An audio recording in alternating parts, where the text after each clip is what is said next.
Professor, inicialmente eu gostaria que o senhor acordasse, por favor, como é que o senhor vê a tendência da opinião pública do eleitorado nessa eleição, né? Em 2018, nós tivemos uma tendência que foi muito no sentido de rejeição, né?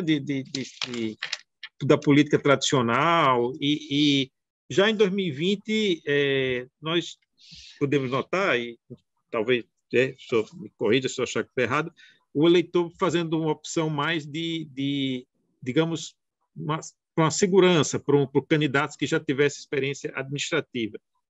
O senhor já acha que já é possível notar alguma tendência na eleição desse ano no sentido de opção da opinião pública nesses aspectos?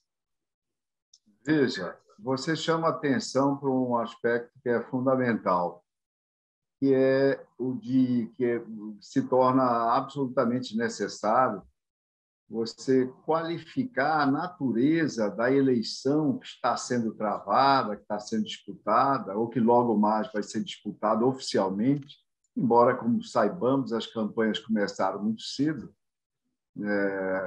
dessa vez. É muito importante, então, como eu dizia, nós definirmos a natureza dessa eleição. Há uma tipologia entre os estudiosos de eleições e campanhas eleitorais, há uma tipologia corrente na literatura que aponta que, segundo esses critérios, essa eleição de 2022 no Brasil será uma eleição, aspas, normal, fecha aspas. Diferente da eleição de 2018, que foi uma eleição, aspas, crítica, fecha aspas. O que são as eleições críticas? Que ocorrem no Brasil, ocorreram outras vezes e ocorrem em outros países do mundo, obviamente, onde se dá a disputa democrática. São eleições caracterizadas por cenários de crise social, crise econômica, crise política aguda, de elevada polarização ideológica, concomitantemente, e de emergência de candidatos de terceira via, candidatos alternativos às forças tradicionais do sistema político em questão. Isso foi 2018. Qual foi o drive de 2018, os principais drives? De um lado, a crise econômica, a maior crise econômica em um século. De outro, e se superpondo à crise anterior descrita, a Lava Jato, produzindo uma série, uma sequência de episódios judiciais, policiais, prisão de políticos, prisão de empresários, o noticiário a toda hora ocupado pelas operações policiais, muitas delas operações espetaculosas, e isso trazendo uma indignação para a sociedade muito grande. Então, em 2018, nós tivemos fragmentação elevada das escolhas eleitorais, nós tivemos a emergência de um outsider que empolgou o campo de representação da centro-direita, desalojando o PSDB, que havia exercitado um duopólio com o PT durante 20 anos nas eleições presidenciais, entre 1994 e 2014, e com isso alterou-se um pilar importante do nosso sistema de representação. Isso foi 2018. Chegamos a 2022, um cenário bastante mudado. Em primeiro lugar, o presidente, o incumbente, é candidato à reeleição, mas ele não vai ser, nem poderia ser, candidato uma outra vez mais como outsider. Não, dessa feita ele é um candidato também normal. A eleição é normal e exige que o incumbente venha competir como um candidato normal. O que é um candidato normal nas nossas circunstâncias? Vejamos alguns fatores que o caracterizam. Esse candidato precisa, e o presidente já o tem, de um grande partido tradicional da direita. PL, que hoje, inclusive, com as migrações da janela partidária, se tornou o maior partido da Câmara Federal. Além disso, ele precisa de tempo de televisão e rádio. Vai ter um dos principais tempos de televisão e rádio, coisas que ele não teve, que eram desimportantes na eleição crítica de 2018. Além disso, precisa de coligação com outros partidos também do campo conservador. Já tem perspectivados, além do PL, que é o seu partido, o PP e os Republicanos. Além disso, precisará ter aliança nos estados, candidatos competitivos às vagas de governador e senador, para que a sua campanha tenha capilaridade, exatamente como é requerido numa eleição normal. E, por último, e não menos importante, precisa de muitos recursos financeiros para fazer uma campanha de alcance nacional. Campanhas são caras, nós sabemos disso, e o presidente vai contar com um volume de recursos 50 vezes ou mais superior ao que o seu partido da época, o PSL, em 2018, contava. Então, é um candidato normal dentro de uma eleição normal, na qual, no contexto da qual, como você corretamente chamava atenção no seu questionamento inicial, a experiência político-administrativa é o principal requisito. Óbvio que as pessoas exigem honestidade dos candidatos, sempre exigiram, não é uma novidade. Nem mesmo foi inaugurado em 2018 esse requisito. Mas, afora isso, que é um requisito geral, a principal indagação das pessoas é sobre a qualidade da experiência político-administrativa. Essa, portanto, não é uma eleição para outsiders. Resumindo, é uma eleição normal, onde os eleitores vão cotejar experiências político-administrativas, e aí é a lógica da avaliação atual do incumbente versus a avaliação retrospectiva em cargos administrativos que eventualmente tenham ocupado, que vai ser o fator de qualificação dos adversários. Acho que esse vai ser o tom, então, da campanha desse ano à presidência. Isso vai permear o debate entre não os só a candidatos. presidente, essa campanha vai ser assim também, predominante. Esse é o modelo predominante nos estados. Não por outro motivo, no levantamento que eu fiz recentemente, 73% dos governadores candidatos à reeleição estão, no momento, liderando as disputas eleitorais. Quer dizer, que nos estados também, os candidatos também a discussão deve permear essa questão da experiência administrativa entre quem está no governo e quem eventualmente se candidatar pela oposição.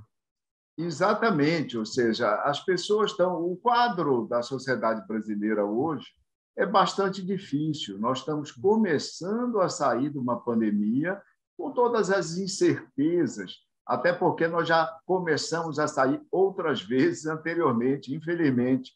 Pelo menos em 2 momentos atrás, houve o vislumbre, se vislumbrou que o Brasil estaria começando a emergir desse período difícil, delicado, a sociedade entristecida, deprimida, a atividade econômica submetida a muitas dificuldades, o PIB declinou inicialmente, recuperou-se depois, mas esse ano de 2022, segundo os analistas, o PIB vai caminhar de lado, como se diz, um crescimento inferior a 0,5% do país.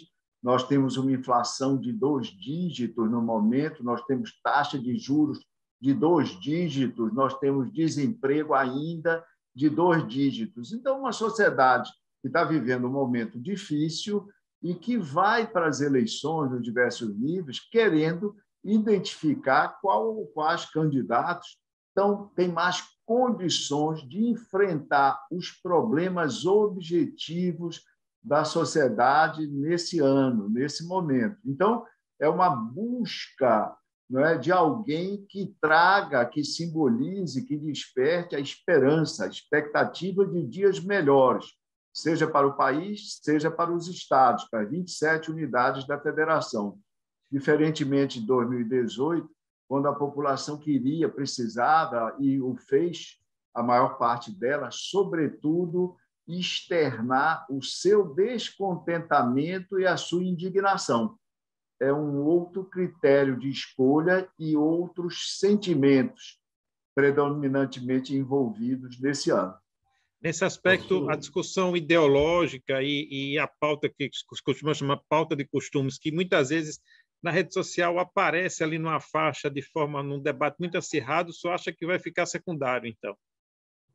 O debate vai continuar acirrado, essa polarização ideológica das redes, isso é um caminho sem volta no Brasil e no mundo, isso se constata na Europa, se constata nos Estados Unidos, sobretudo, e no Brasil e outros países latino-americanos também. Infelizmente, eu digo infelizmente porque isso termina por obliterar o debate, ou a percepção do debate, da avaliação mais racional dos problemas da sociedade. Mas é um dado de realidade, não há o que fazer sobre isso. Ocorre que não é isso, não será esse o fator predominante. Importante lembrar que, com a pandemia, muito foi retomado do papel e da atribuição de importância pela população aos meios de comunicação tradicionais, que foram, de fato, os grandes aliados da sociedade na circulação de informações sobre prevenção, sobre combate, sobre atitudes necessárias para se enfrentar esse que foi e continua sendo o maior problema sanitário desse último século. Então, os meios de comunicação, então, como que os meios de comunicação tradicionais, nós estamos falando de jornais, de televisão, de revistas, seja offline, seja online, através dos seus blogs, dos seus sites, dos seus portais, eles estão com a credibilidade bastante reforçada e isso se sobrepõe às redes sociais. As mesmas pessoas que frequentam as redes sociais, a maior parte delas, as pesquisas já mostrou, desconfiam das informações que circulam, sobretudo informações políticas que circulam pelas redes sociais. E há sempre um exemplo sobre o impacto, a influência dessas redes, há sempre um exemplo recente que eu gosto de mencionar, para relativizar esse papel que elas terão na eleição desse ano aqui no Brasil. E eu já digo de logo que eu sou um daqueles que discutem bastante e apontam como portadora de uma certa dose de mitificação a ideia de que as redes sociais teriam resolvido a eleição de 2018. Não foi assim. Mas vamos para o meu exemplo, esse que eu disse que gosto de mencionar. Nós tivemos eleição presidencial nos Estados Unidos em 2020. Os Estados Unidos são o berço da propaganda política, do marketing político e também da internet. O Vale do Silício está lá e eles são, como eu disse, o cenário de origem das redes sociais, que são intensamente utilizadas lá. Pois bem, elegeu-se o democrata Joe Biden contra o republicano Donald Trump, presidente, ou seja, um candidato incumbente. O Trump com amplo acesso às redes sociais e uma expertise, não só dele, mas da sua campanha e dos seus aficionados. Às vésperas da eleição foi computado a presença de ambos os candidatos em termos de interações nas redes, presença nas redes, em suma. E se constatou que Joe Biden tinha, eu vou falar mais pausadamente para ficar marcado, tinha 10%, contava com 10% do número de seguidores de Donald Trump nas redes sociais. Pois bem, Biden ganhou a eleição, como a história registrou e todos nós sabemos. Professor Julião, Tribuno do Norte, o presidente já disse que não vai participar das eleições nos estados. Como é que você vê essa posição do presidente? E o senhor acha que essa eleição será nacionalizada ou estadualizada?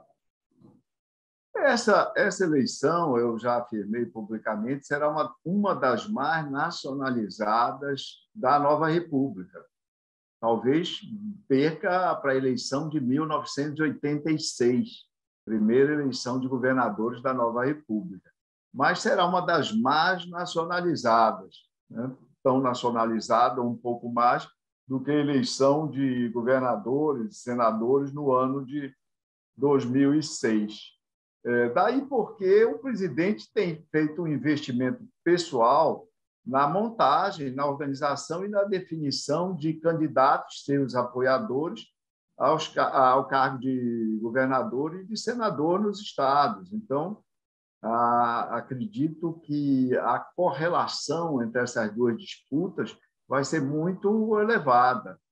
Hoje foram divulgadas pesquisas na imprensa nacional sobre as eleições de São Paulo e Rio de Janeiro. Isso já começa, essa nacionalização já começa a aparecer, já começa a ter traços marcantes que são visualizados nessas pesquisas iniciais. É o que eu acredito. Na mais recente pesquisa IPESP nacional, mostrou ali uma tendência de crescimento, né? Ainda não é acentuado, do presidente, né? E do índice de intenção de voto.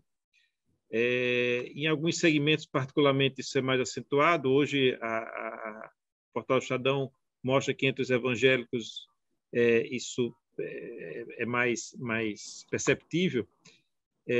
O senhor acha como é que o senhor acha que isso mostra já uma tendência ou é algo ainda que não é possível caracterizar como algo que vai permanecer? Olha só, o presidente teve 55% dos votos válidos no segundo turno de 2018. A pandemia e a crise econômica e as próprias ações dele, né, criando muitas vezes um grande contingente de insatisfeitos, de segmentos insatisfeitos.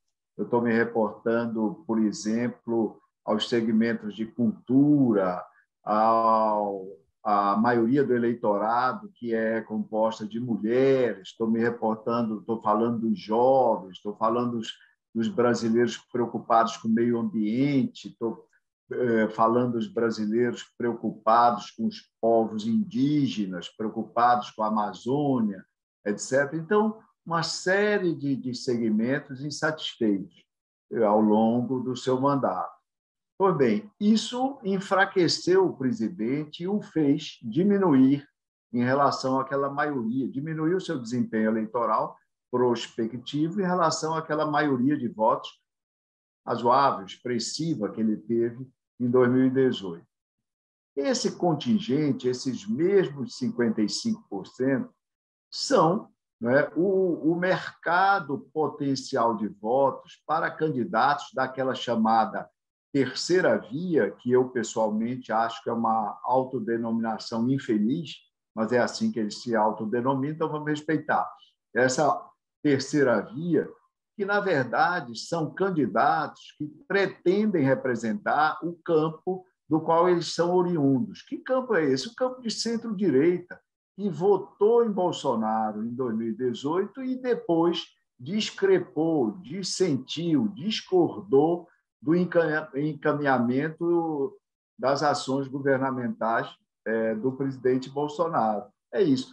À medida que essas candidaturas desse campo vão cedendo, já ficaram para trás o candidato Mandetta, o candidato Alessandro, o candidato Huck, ainda antes, e agora o candidato Moro, etc., parte significativa desses votos, dessas intenções de voto, retornam à casa original. Qual é a casa original? Jair Bolsonaro, daquela votação a qual eu aludi de 2018. E é isso que está ocorrendo agora, no momento. Candidaturas de centro-direita que vão desaparecendo, Jair Bolsonaro consegue trazer de volta, resgatar parte importante desses votos. A última pesquisa do IPESP, divulgada recentemente, nós vimos que ele deu um jump, um salto de 4 pontos. Por que eu digo um salto? Porque nas medições desse ano, e nós fizemos, o IPESP realizou 7 medições nacionais quinzenais esse ano, foi o maior movimento que um candidato imprimiu a sua curva específica, 4 pontos. E, obviamente, a parte maior, mais expressiva desses 4 pontos é egressa de eleitores que queriam sufragar o ex-juiz Moro. Então, no momento que nós estamos vendo, é o seguinte, a grande questão que fica é o seguinte: vai se viabilizar ou não uma candidatura competitiva de terceira via?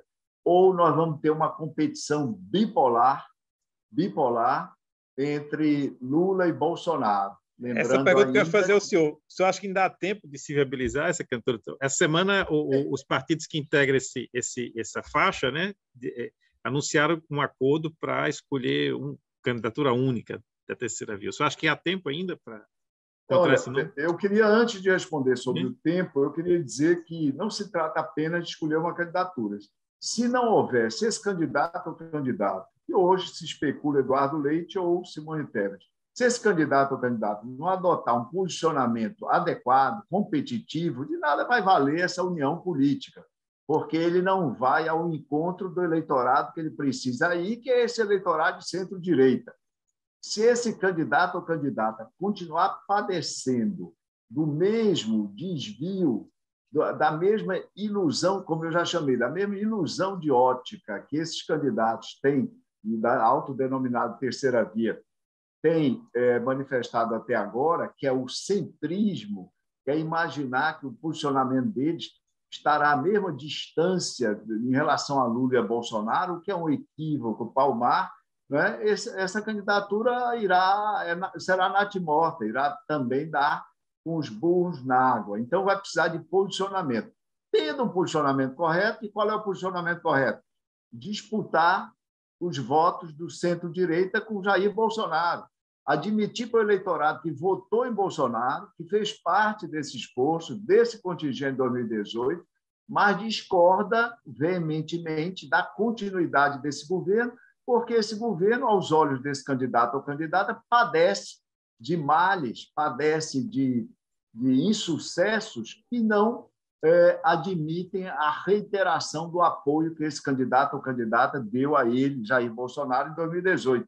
Ou seja, trata-se de pegar o touro pelos chifres, como se diz no ditado popular, e não ficar tergiversando e inventar uma posição inexistente de pouco retorno eleitoral, que eu denomino esse equívoco como, aspas, centrismo. Ele teria que disputar a vaga no segundo turno com Bolsonaro. Disputar a vaga no segundo turno da esquerda é a vaga do ex-presidente Lula. Esse centro-direita, a chance dele é ultrapassar Bolsonaro e representar esse centro-direita com um candidato ou candidata com menor rejeição do que Bolsonaro, tendo mais condições de vencer Lula no segundo turno.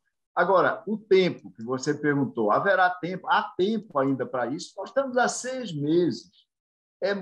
Seria muita arrogância eu dizer que há tempo em demasia ou o tempo já inexiste.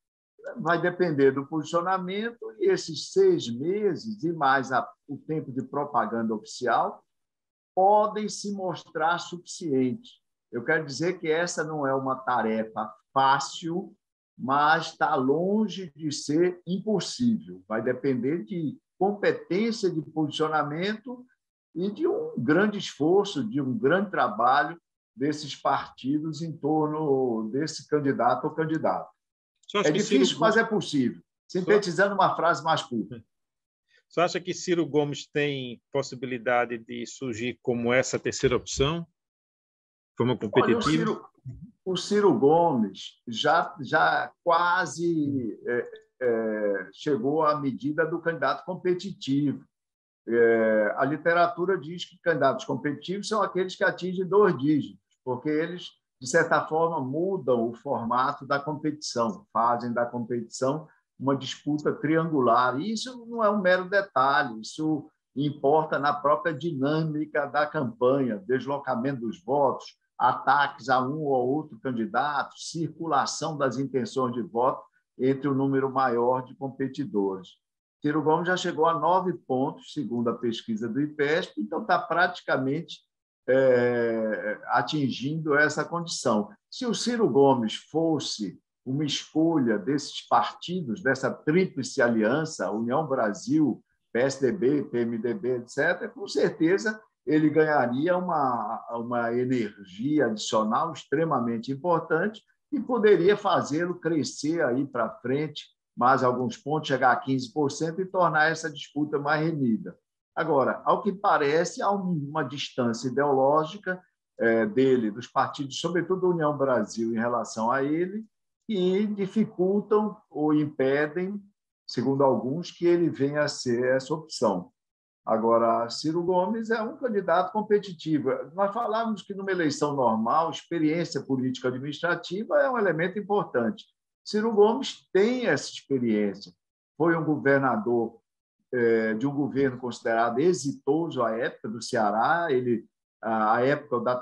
Naquela época, o Datafolha fazia pesquisas periódicas e um ranking de governadores. Ciro Gomes pontuava sempre no topo desse ranking, e depois foi um ministro em 2 governos, no governo Fernando Henrique, no Ministério da Economia, tendo um desempenho importante ali naquela última fase de quando deslanchou efetivamente o Plano Real, e depois como ministro da Integração do governo Lula, com desempenho que também foi considerado exitoso. Então, Ciro Gomes, sintetizando, ele tem um currículo consistente para uma candidatura presidencial numa eleição normal como a de hoje. Não por acaso, e é interessante quem nos acompanha verificar isso, nas últimas pesquisas, inclusive na última pesquisa IPESP, nós sempre perguntamos se o candidato que a pessoa menciona, que o entrevistado menciona na lista de presidenciáveis, se esse candidato não comparecesse, não estivesse entre as opções da eleição, efetivamente, não houvesse a candidatura dele, em quem votaria? Pois bem, nesse ranking de segundo lugar, Ciro Gomes ganha disparado de todos os demais. Dessa última vez, apareceu com 27% ou 28% como segunda opção dos eleitores brasileiros. Professor, uma pergunta bem subjetiva. Tem aquela história no interior do Brasil, por aí afora, se tem muito que o eleitor prefere votar em quem tem tendência de ganhar, não gosta de votar em quem vai perder, vamos dizer assim. Eu acho que a questão assim do voto útil. Qual é o movimento pendular do voto útil no Brasil? Olha, o voto útil, ele é chamado... Tem 2 coisas aí, Julião, que nós devemos tentar separar um pouco, se for possível. Primeiro é o voto estratégico. O voto estratégico tem um pouco dessa lógica que você menciona, o cálculo que o eleitor faz das chances de cada candidato ganhar.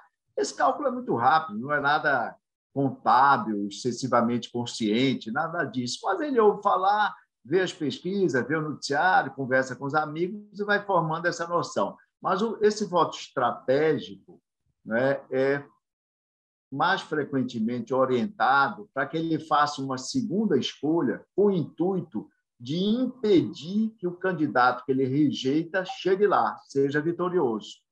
Então, não é apenas ganhar, ele não quer apenas ganhar, ele quer, sobretudo, que um candidato que ele rejeita muito não chegue lá. Por exemplo, na pesquisa de hoje, dessa sexta-feira, divulgada de São Paulo, tem lá um contingente muito parecido de votos num cenário sem Márcio França, entre Tarcísio e Rodrigo Garcia. E 2 candidatos, um de centro-esquerda e outro de esquerda, estão na liderança. Haddad pela esquerda, em primeiro lugar, Márcio França de centro-esquerda. Pois bem, às vésperas do primeiro turno, dificilmente o Tarcísio e o Rodrigo Garcia manteriam os 11% que cada um deles tem nessa pesquisa do Datafolha de hoje.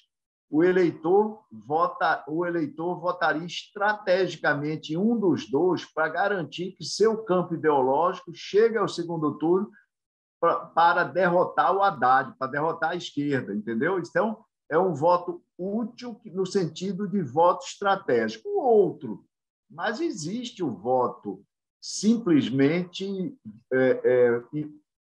voltado para ser vitorioso a qualquer custo.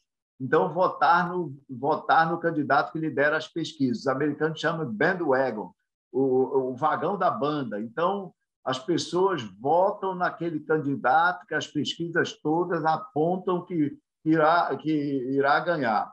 Esse é um voto mais considerado um voto aleatório.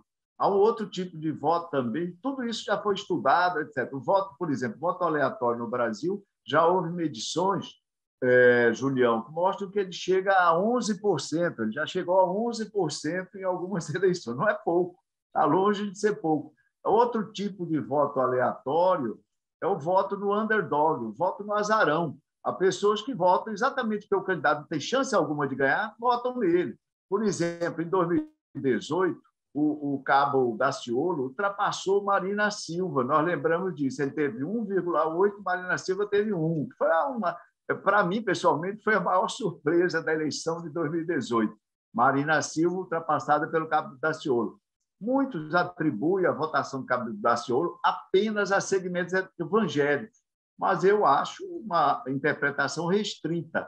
Cabo Daciolo tinha muita exposição, tinha um desempenho nos debates, algo jocoso, algo engraçado, etc. e tal, e todos sabiam que ele não tinha nenhuma chance de ganhar a eleição.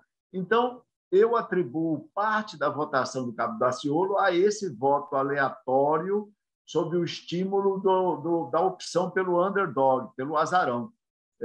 E aí você vê como esse voto útil ele pode receber ou ser, digamos assim, orientado por diferentes motivações. Professor, vai ser uma pergunta, não vou só citar um caso curioso aqui. O senhor teve um candidato a governador aqui no estado, nas eleições atrás, que prometeu uma ponte de Natal para Fernando de Noronha. E esse candidato disparou nas pesquisas, foi um voto azarão, todo mundo sabia que a proposta era irrealizável, que ele não tinha chance, mas ele teve uma votação muito expressiva e ficou muito conhecido no estado. Só para citar um caso desse. É típico voto aleatório. É. As pessoas que iam votar e estavam em busca de uma motivação para votar, porque há alguns que estão em busca de um candidato para satisfazer o seu perfil ideológico. Já há outros que não têm nenhuma preocupação com ideologia, estão em busca de alguma motivação para votar. E isso é suscitado, e há um debate sério na ciência política internacional, porque isso é uma das consequências vistas como negativas do voto obrigatório. Surge do voto obrigatório. São pessoas que não iriam comparecer se o voto não fosse obrigatório. Então, esse candidato, por exemplo, usou como critério, fora ser um underdog embalado pela bizarrice da sua proposta. Pronto. Deixa eu fazer só mais duas perguntas. Uma é o seguinte: a gente perguntou muito sobre o presidente, se eu perguntar sobre o ex-presidente Lula, ele tá ali na faixa de 40 pontos, um pouco mais, há várias pesquisas, mesmo antes do registro, né? O senhor acha que esse é um posicionamento cristalizado, ou o senhor acha que, começada a campanha, quando os adversários, eles estão em primeiro, né? Os adversários devem voltar as baterias para quem está em primeiro, pode haver uma variação aí mais acentuada? Ademar, se alguém me perguntasse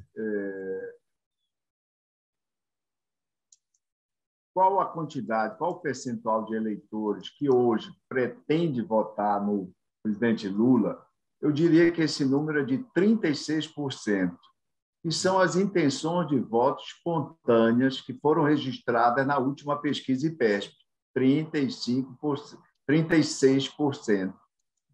Por que eu digo isso? Porque essas respostas elas ocorrem diante da seguinte questão. Olha, em outubro nós vamos ter eleição para presidente. Se a eleição fosse hoje, em quem o senhor ou a senhora votaria? E aí vem uma intenção de voto. Intenção de voto. As tais respostas à questão estimulada são assim, olha, a pessoa não citou nenhum nome na espontânea. Então, olha, senhor ou senhora, se a eleição fosse hoje e os candidatos fossem esses, foi lida a relação de candidatos, sempre de forma aleatória, o próprio, no caso das pesquisas telefônicas, o próprio software rodizia a menção, então não tem nenhum impacto de ordem de menção nem nada. Nas questões estimuladas de pesquisas face a face, isso é feito com cartão circular, etc. E tal. Então, se pergunta, se a eleição fosse hoje, os candidatos fossem esses, em quem é que o senhor ou a senhora votaria? É quase uma pressão sobre o entrevistado para ele apontar ou mencionar um daqueles nomes. Isso não é, a rigor, intenção de voto. No máximo, isso é uma inclinação maior em relação a um nome entre os mencionados na lista. Infelizmente, isso é denominado na literatura de intenção de voto estimulada. Mas eu, como trabalhei ao longo da minha vida, quando trabalhava em campanhas eleitorais até anos atrás, eu trabalhei em 91 campanhas majoritárias, de presidente, de governador, de senador, de prefeito de capitais, etc., dentro e fora do país.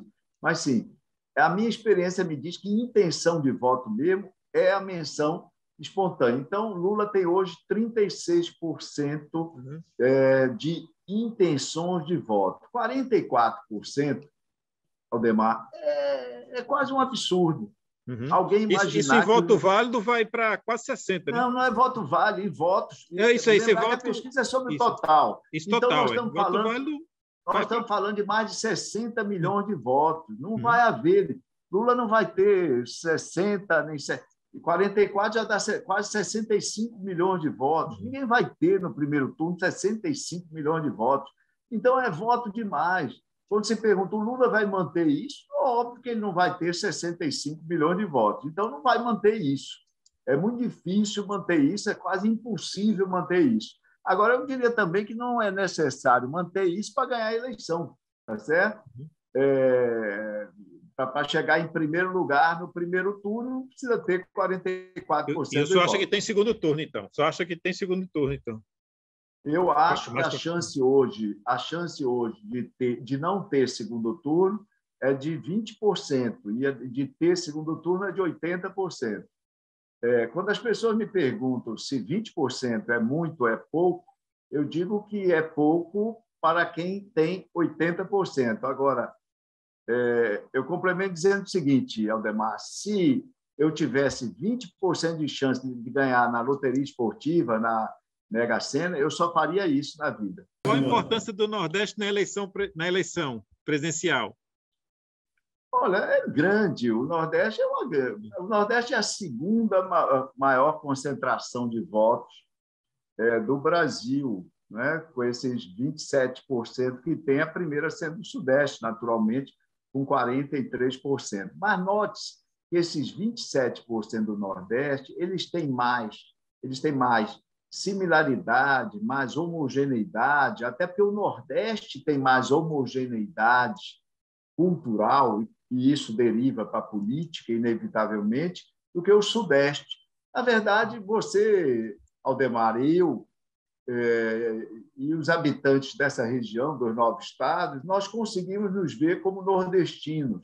Você não tem um amigo em São Paulo ou Rio de Janeiro que se autodescreva como sudestino. O Sudeste, culturalmente, não existe. Existe Minas, existe Rio de Janeiro, existe São Paulo. Então, esse bloco de 27% é muito significativo. Ele foi fundamental para a vitória de Dilma em 2014. Sem o desempenho que ela teve aqui, a sua reeleição estaria inviabilizada. Então, é muito importante, não só porque os 9 estados compõem 27%, mas porque há uma homogeneidade bem maior, talvez só registrada no Centro-Oeste. Talvez só o Centro-Oeste tenha tanta homogeneidade quando você olha o comportamento político eleitoral de Mato Grosso do Sul, Goiás, etc. Talvez só no Centro-Oeste você perceba uma homogeneidade comparável à manifestada pela população dos 9 estados da região Nordeste, Aldemar. A semana foi marcada por 2 fatos. As declarações do ex-presidente Lula, que repercutiram muito, né, com relação a aborto, com relação aos deputados. E, coincidentemente, nós temos os 3 primeiros candidatos com a saída de Moura, ficaram os 3 primeiros, Lula, Ciro e Bolsonaro, Lula, Bolsonaro e Ciro, aliás, que são dadas declarações que são polêmicas. Isso pode inviabilizar uma campanha, principalmente porque, ou ao contrário, eles usam isso para chamar atenção e se colocar na pauta. E, ao mesmo tempo, a semana foi marcada também pelo anúncio hoje do vice de Lula, a confirmação do vice de Lula, que faz uma opção do ex-adversário acirrado, que na campanha de 2006 chegou a usar termos muito fortes, com eles trocaram acusações, enquanto Bolsonaro faz a opção mais, digamos, mais caseira, né, do ex-auxiliar. Quais os riscos e os acertos dessas opções que cada um faz? Olha, vamos lá. Primeira resposta é muito rápida. Frequentemente, o cidadão comum, nós todos, mesmo os analistas, nós atribuímos sempre muita racionalidade às ações, aos pronunciamentos dos políticos, etc. E tal. Sempre como se tivesse um desígnio que nós não podemos bem identificar, mas sempre tem alguma orientação racional. Mas nem sempre isso é verdadeiro. No caso do ex-presidente Lula, por exemplo, ele deu umas declarações que hoje ainda já estava se desdizendo, desde ontem já estava se desdizendo. Se ele está se desdizendo, isso é evidência de que ele reconhece que aquelas declarações significavam tiros no pé e foi apenas um equívoco dele, de manifestação, etc. Então, é isso. Nós não devemos atribuir sempre... Primeira lição, nós não devemos atribuir sempre aos políticos e, sobretudo, aos candidatos, uma taxa de racionalidade maior do que a de fato eles têm. Essa é a primeira lição. E eu conheço bem, razoavelmente bem, essa categoria profissional, os políticos. Segunda resposta à questão do Lula e Geraldo Alckmin. Lula foi buscar Geraldo Alckmin para trazer um simbolismo para a sua campanha. Qual é o simbolismo? É que, de fato, a sua candidatura não tem nenhum significado racional, significado radical, de que ele pretende fazer um governo com o olhar voltado para avaliações e expectativas do centro e da centro-direita brasileira também, e Geraldo Alckmin representa isso. É como se ele fosse buscar lá no centro-direita do espectro ideológico nosso um representante para sua chapa para dizer, olha, eu vou incorporar as preocupações e orientações e valores de vocês ao meu programa de governo, caso eu venha a ser presidente. E fez isso com um candidato que disputou com ele a eleição mais polarizada da história. Todo mundo pensa que foi 2018, outros, as eleições. Não, a eleição mais bipolarizada eleitoralmente da nova República foi a eleição de 2006. Para você ter uma ideia, Lula e Alckmin tiveram juntos 91% dos votos. Só para nós lembrarmos, o primeiro e o segundo colocado de 2018, Jair Bolsonaro e Fernando Haddad, não chegaram a 75% dos votos no primeiro turno de 2018. Então, há esse simbolismo importante que Lula tenta transmitir com a presença de Geraldo Alckmin. Fica muito difícil se qualificar a chapa Lula-Alckmin de uma chapa radical.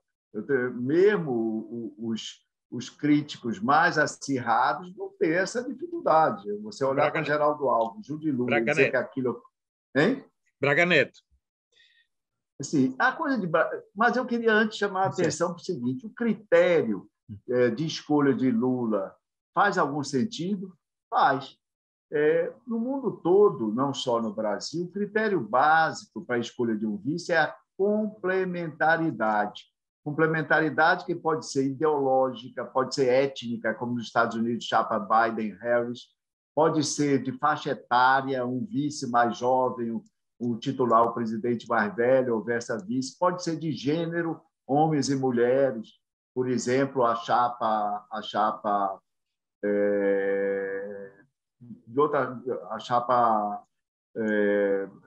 Biden-Harris, Kamala Harris, também cumpre essa função.